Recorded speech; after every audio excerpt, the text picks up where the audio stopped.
Tony Rizzo is a buffoon. But he doesn't deserve to be treated nicely, does he? We know what he's done. I've seen enough and I've heard enough. Changed your evaluation of Shedeur Sanders and his traits over the course of, the last year, the last 6 months? Has any of that changed now that you've seen him in the NFL start 7 games and you've seen him in camp? Shedeur Sanders just turned the Cleveland media into each other. It got so heated that reporters who used to share a city are now openly calling each other names on air. One called Tony Rizzo a buffoon. They are throwing personal shots. They are picking sides. And it all comes back to one thing. Shedeur Sanders keeps getting better, and the people who said he could not play are running out of ways to deny it.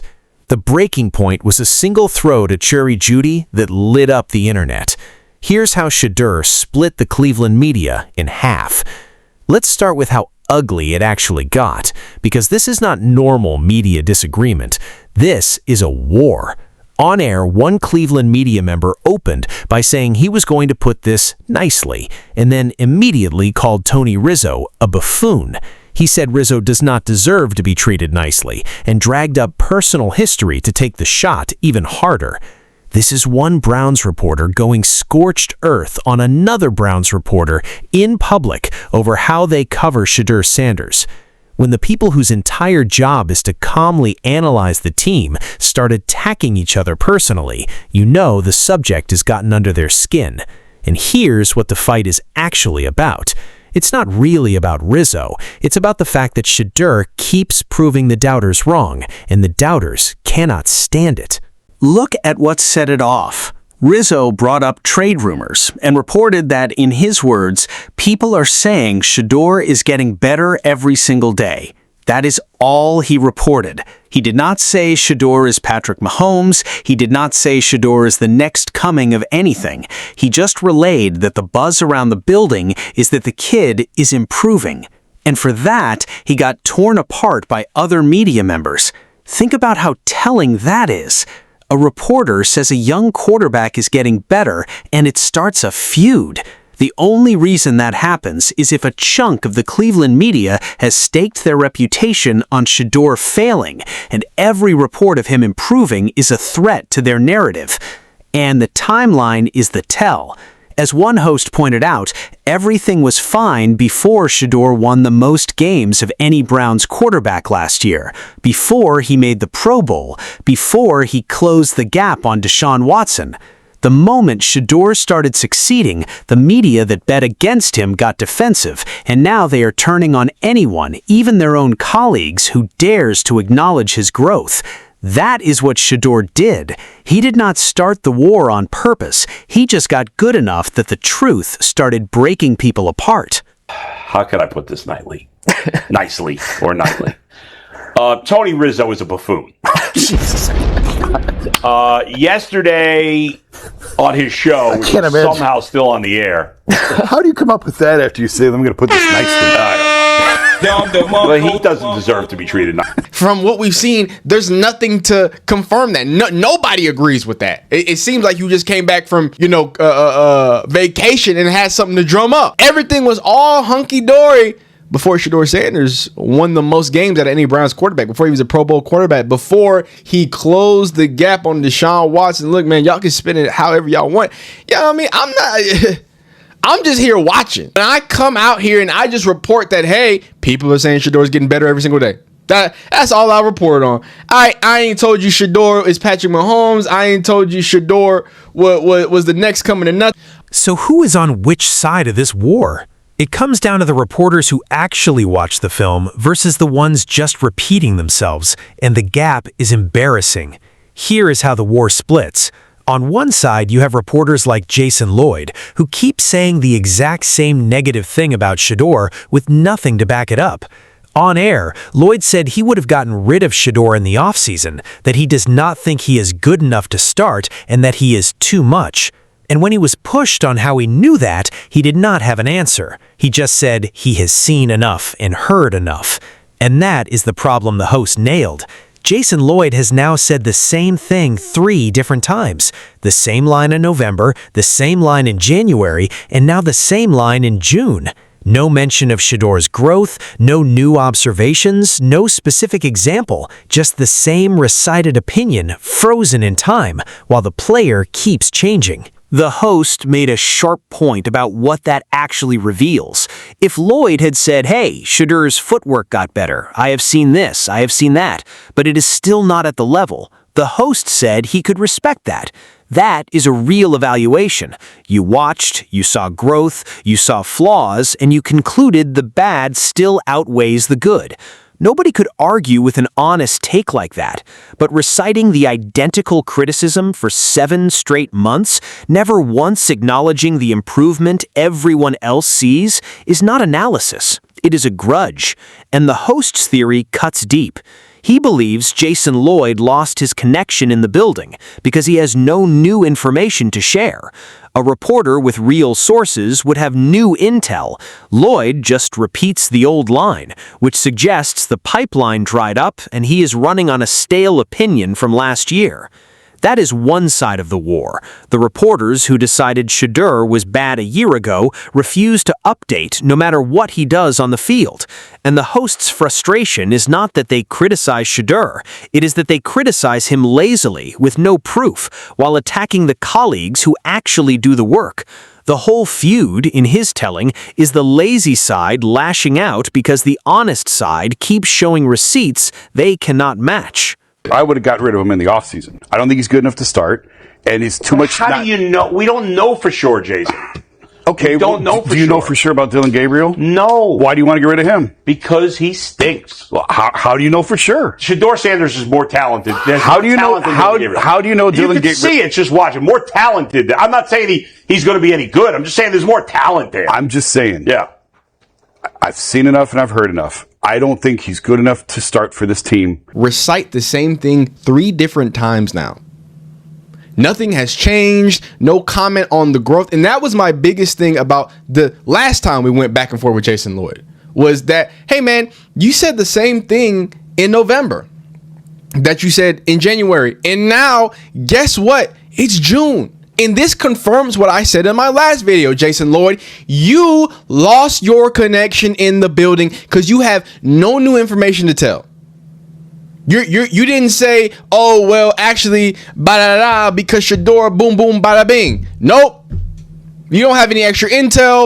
Now compare that to the other side of the war. A respected coach who actually broke down what Shedeur is doing, and it is the complete opposite of the lazy take. On the other side of this war is Coach Lance Rosand, and the contrast is night and day.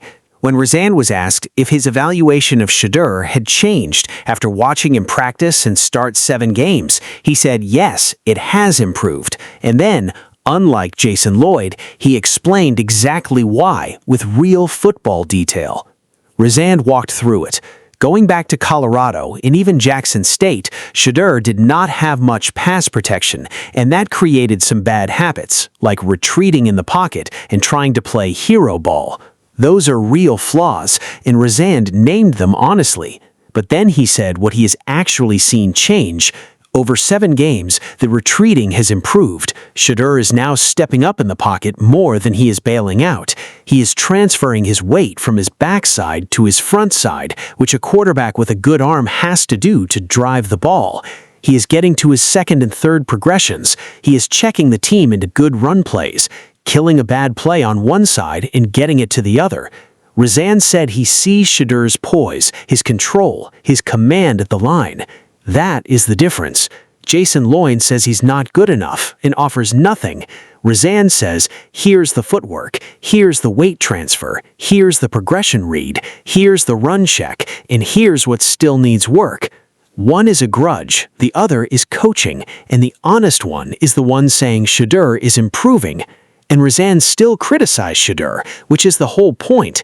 He noted Shedeur has had some accuracy issues, but he immediately added context that Watson has had them too, and that accuracy is the thing he is watching from both quarterbacks in camp. That is what a fair evaluation looks like. You praise the real growth, you name the real flaw, and you give context. The host kept coming back to this. Rizand is someone he trusts for honest takes on Shedeur, on Watson, on anybody, because Rizand watches the film and explains his reasoning. The reporters losing the war are the ones who will not do that work. They want to keep their old narrative without earning it, and Rizand's detailed, fair breakdown exposes how empty their recycled criticism really is. Yeah, watching him practice, it has. So when you go back to his Colorado days, even when you go back to Jackson State, so he didn't have much pass protection, and everybody talks about that lack of pass protection as he couldn't get through his progressions. Shedeur Sanders is a smart quarterback. Now, some of his bad habits came from lack of pass protection. Some of his bad habits came from trying to do too much, trying to play hero ball at times, which gets you in trouble as a quarterback. But a lot of that has to do with just, I didn't have pass protection. I thought Pat Shurmur, especially at Colorado, did a really nice job of how do we get the ball in space to our guys knowing we're not going to have a lot of time to throw it. Now, he comes into the league, and first time he's out there, even in practice, continuously retreats. And in the NFL, you can't do that. So over the course of 7 games, I thought that's improved. Fundamentally, he's stepping up more than he is retreating. He's transferring his weight from his backside to his front side because he doesn't, Deshaun Watson has an elite arm. Shedeur Sanders has a good arm, but when you have a good arm, you need to make sure you transfer your weight from your backside to your front side. He's doing a much better job of that. So, I see his poise, his control, his ability to get him into good run plays. They're doing a lot of those things already in camp where he's killing a bad run play one side, getting it to the other side, or changing it completely. So there's a lot of things going on.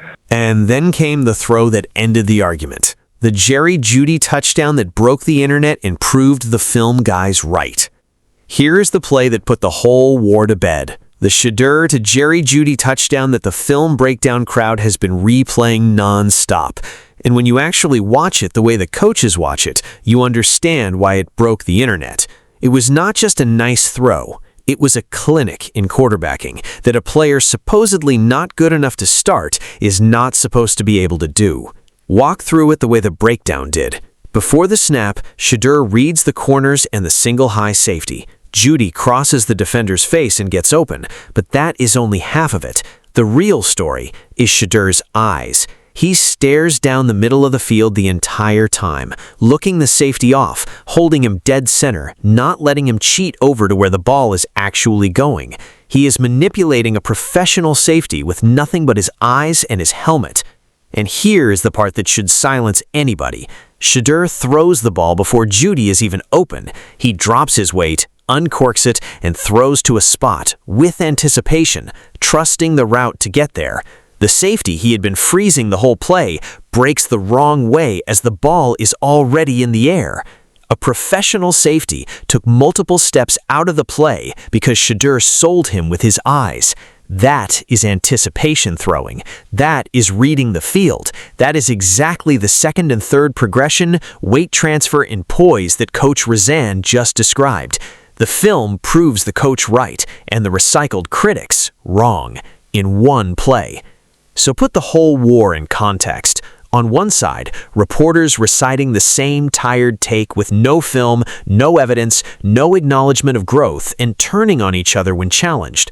On the other side, coaches and film breakdown guys showing exactly how Shedeur is improving, capped by a touchdown throw that displays NFL-level anticipation and field manipulation. The host said it best. Shedeur is eroding the brotherhood of stupidity in the Browns media. He is forcing them to either watch the film and admit what they see, or keep reciting a narrative that the tape keeps embarrassing. And the ones who chose the narrative are the ones now fighting each other, because deep down, they know the kid they bet against is getting better every week, and the Jeudy touchdown is the proof they cannot explain away. Going to make everything look that much cleaner, but watch when he throws this. Now, Shedeur Sanders finally drops his eyes and sees Jerry Jeudy. Do you see his look? Watch his head. Now, he drops his weight, he uncorks, and now he's just throwing to a spot. Look at where Shedeur has started. Actually, he started up like a beat before what you're seeing right now. Look at what he's seeing. He's seeing and feeling this route. Shedeur is throwing this ball so discreetly and so like right now, and with so much anticipation that I don't know if you can see it.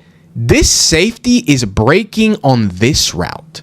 This safety, who Shedeur has been looking into his soul the entire time to keep him over top. Now, don't let him cheat. Don't let him be on the backside here. No. Keep him here. Keep him on this side of the hash, right? He's been staring right at him, keeping him at bay. When he actually goes to throw the ball, he doesn't even look at where the safety is. The safety completely moves out. The ball's in the air, guys.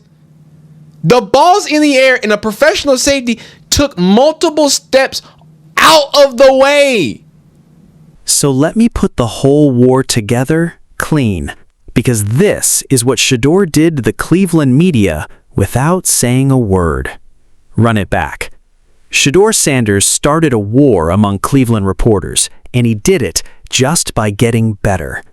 One media member called Tony Rizzo a buffoon on air and dragged up personal history, all because Rizzo dared to report that Shedeur is improving. The war split the media in two. On one side, reporters like Jason Lloyd, reciting the same not good enough take in November, January, and June with no film and no new evidence, who the host believes lost their connection in the building.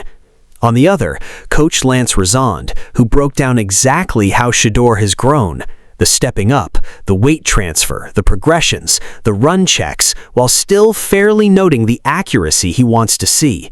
And then, the Jerry Jeudy touchdown that broke the internet, where Shedeur froze a professional safety with his eyes and threw with anticipation before the receiver was even open. The film proved the honest reporters right. Shedeur did not start the war with words. He started it by being good enough that the truth split the room. The film guys have receipts. The recyclers have a grudge. Let's bring it home. Shedeur Sanders turned the Cleveland media against itself, and all he did was keep improving. Reporters are now insulting each other on air, calling each other buffoons, throwing personal shots, because a chunk of them bet against Shedeur and cannot handle that he is proving them wrong. On one side, the lazy take, the same not good enough line on repeat with zero evidence. On the other, Coach Rezond in the film breakdown crowd, showing real specific growth, capped by a Jerry Jeudy touchdown that displayed NFL-level anticipation and froze a professional safety with nothing but eyes. The bar in Cleveland is not Super Bowl, it is just good quarterback play, and the film says Shedeur can give them that. Drop a comment. Are the reporters who keep doubting Shedeur just mad they got it wrong, or do you think they have a point? Smash like and subscribe.